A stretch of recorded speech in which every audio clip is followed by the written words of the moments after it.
Hello everybody and welcome back to my channel. I hope you're all doing beautifully today. Thank you for stopping by if you're new here. Now, let's talk books. So in my last vlog, we did a little book review of sorts with the Court of Thorns and Roses series. And of course, I have read more since then, so I need to update you all.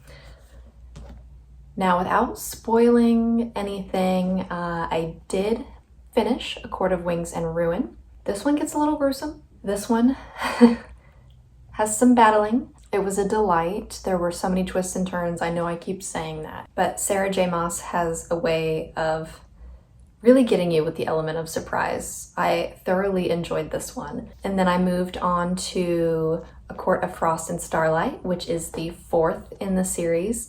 This one was very charming, very sweet, little novella. I've heard it described as a fan fiction of sorts. This one's a little different. Again, not trying to spoil anything, a little different. And now I am on to the fifth and final in the series, at least as of now. This is the last book that is out and published. It is A Court of Silver Flames, and I'm about 2/3 of the way through the book. And this one does follow suit with the rest of the books. Very action-packed, full of suspense, but you guys, just be warned, this one's spicy, okay? She's spicy. But I'm enjoying it, and I'm excited to see how it ends, and I'm curious to know if there will be any others added to this collection.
I'm loving these shelves, but let me tell you about a snag that we hit while hanging this one here. So we tested for studs first before we started, and we found one and we moved about 2 inches away from where it was. However, what we hit was about a foot long, perhaps solid metal beam. I guess it was a support beam instead. So the drywall anchor wouldn't fit all the way into the wall. It made it about halfway in, and then it would hit the metal beam or whatever that is in the wall and stop. So what I did was I just cut the drywall anchor in half, because the distance from the start of the wall to the beam was about half the length of the drywall anchor. And then we searched the house for a shorter screw to fit in the drywall anchor. We weren't about to move this because we had 2 holes drilled into the wall already, and it looks great where it's at. So with a little engineering, we found that the shorter drywall anchor and a shorter screw worked beautifully. So the only issue really is that the screw doesn't really match the finishings or all the other screws. However, that doesn't bother me, and it could easily be painted. And speaking of Amazon and problems building furniture, the bar stools that we have at our kitchen are from Amazon, and we had one hell of a time with one of the chairs. One went smoothly, the build was easy, all the screws aligned with the pre-drilled holes as well as the frame and the legs. The second one, however, none of the holes of the seat aligned with the holes on the legs. So we had to drill into the wood 4 times to attach this seat to the legs. And you may be thinking, why didn't you just return it and get another one? It's Amazon. I could have just gotten the same problem. It could have been both seats this time that were messed up.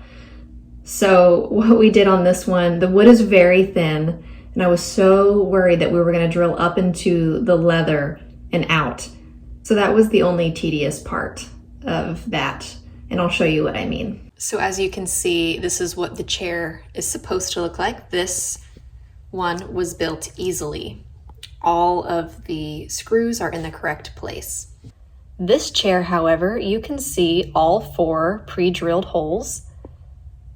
None of them lined up. I don't know if you can tell by looking at this, and you're probably like, oh, you couldn't. No, none of them lined up. We had to drill into the wood 4 times to make this work. But it's nice and sturdy. I'd call it a win. I'm very happy with these chairs. The moral behind that story is you are all strong, independent humans, and you can make things work if you put your mind to it. Who wants a little clothing haul? So this past weekend we were walking to one of our favorite coffee shops. It is called Communal and it is in South Park. They've got this adorable little coffee truck and outside seating area. And on our way, we passed a little pop-up thrift vintage market. So I picked up 2 pieces. I think they're stunning. I think you guys will like them. They are simple and elegant, and let's just get into it. So this first one, sorry if the camera is doing the moire effect on this, but it is just this beautiful, simple tank top, sleeveless blouse, and it is, as you can tell by the tag, vintage. It is the brand Covington. It's a size 8. And it's just this beautiful striped pattern with some ruching and ribbing detail at the underbust.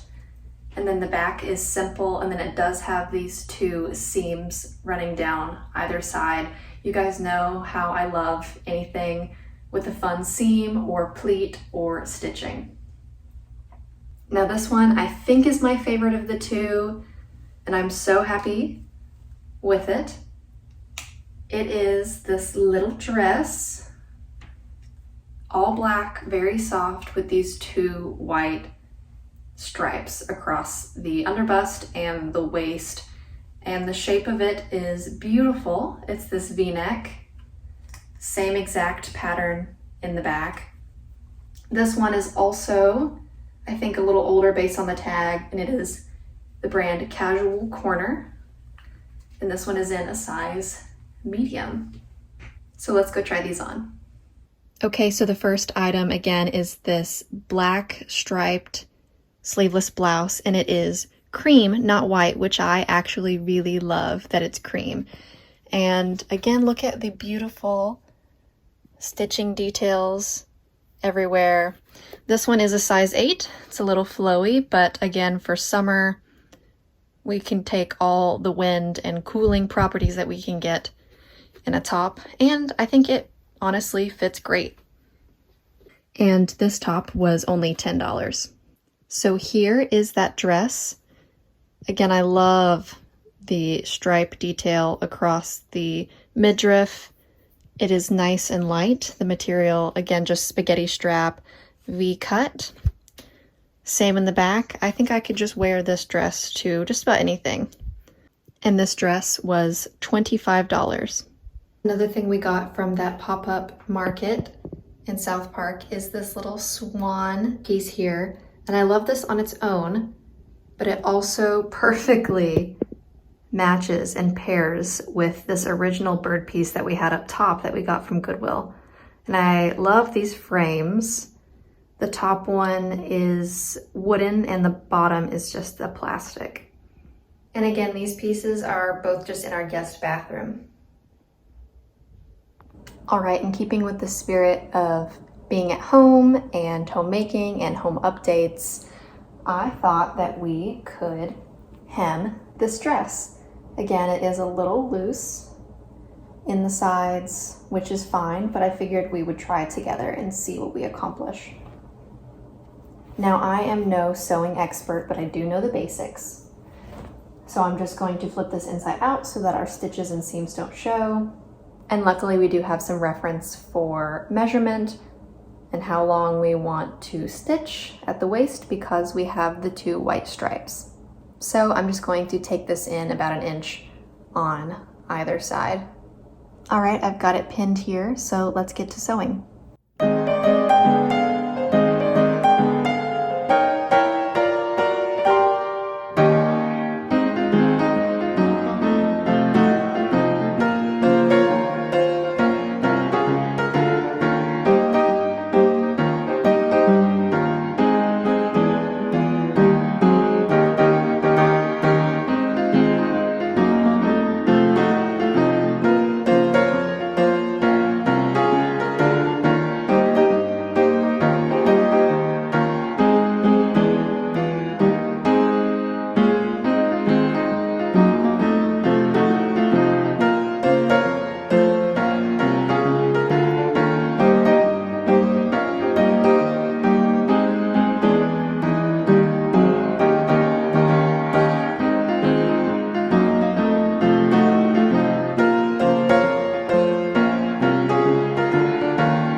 And here it is all stitched. You can see here where it's a little bunched. Now I think it's the perfect fit. I could have brought it in a little more, but since this has no zipper and I stitched this up, I would not be able to pull it over. So this is about as cinched as we can make it. But I call this a huge success.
Well, I am certainly feeling fresh and rejuvenated and oh so squeaky clean.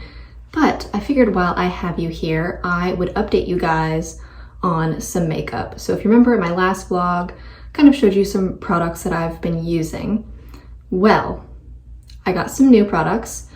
I was using this Milani Conceal and Perfect 2-in-1 Foundation and Concealer in the shade 00AA Ivory. However, it is summertime now. I'm going to get slightly more tan, a little more color in my skin. So I ran and picked up the exact same foundation, but in literally one shade darker. This one is 00B Light. So I'm excited to give this a try. Hopefully it matches my skin pretty well still. The next thing that I picked up, if you remember, I asked for some blush recommendations. Again, I was using this Mally Peach Perfection in this light peachy color here. And thank you so much to Samantha who recommended the e.l.f. putty blushes. Now, I believe the putties are the same as the creams. This one here is also a cream blush. I prefer the creams to the powdered blushes. I feel like they really sink into my skin and give me a more dewy look. So this is the shade of the e.l.f. blush that I picked up. Again, it's this beautiful peachy color, but slightly more vibrant and vivid and a little more orangey than this one that I've been using. Again, I feel like it's just going to give a beautiful summer sun-kissed look, and I'm very excited to use this summer. Now, the next thing I picked up is simply because I ran out of the Mally eyeliner. I got this. It's Old Faithful. I used to use this in middle school. It's the CoverGirl Perfect Point Plus eyeliner. Now, I'll use this for eyeliner and eyebrows. This is in the shade Espresso, and it comes with a little smudger.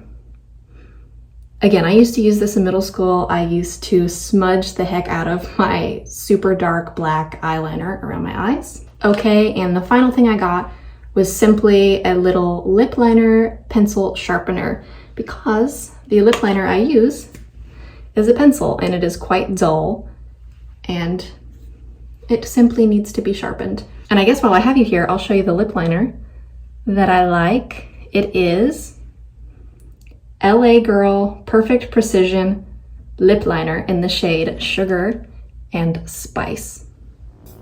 Well, that concludes this vlog. Thank you guys so much for watching and simply just hanging out with me. We don't always get into any crazy wild adventures, but I still like sharing what I get into with you all. Again, thank you so much for watching. Be sure to like and subscribe if you haven't already, and I'll see you next time.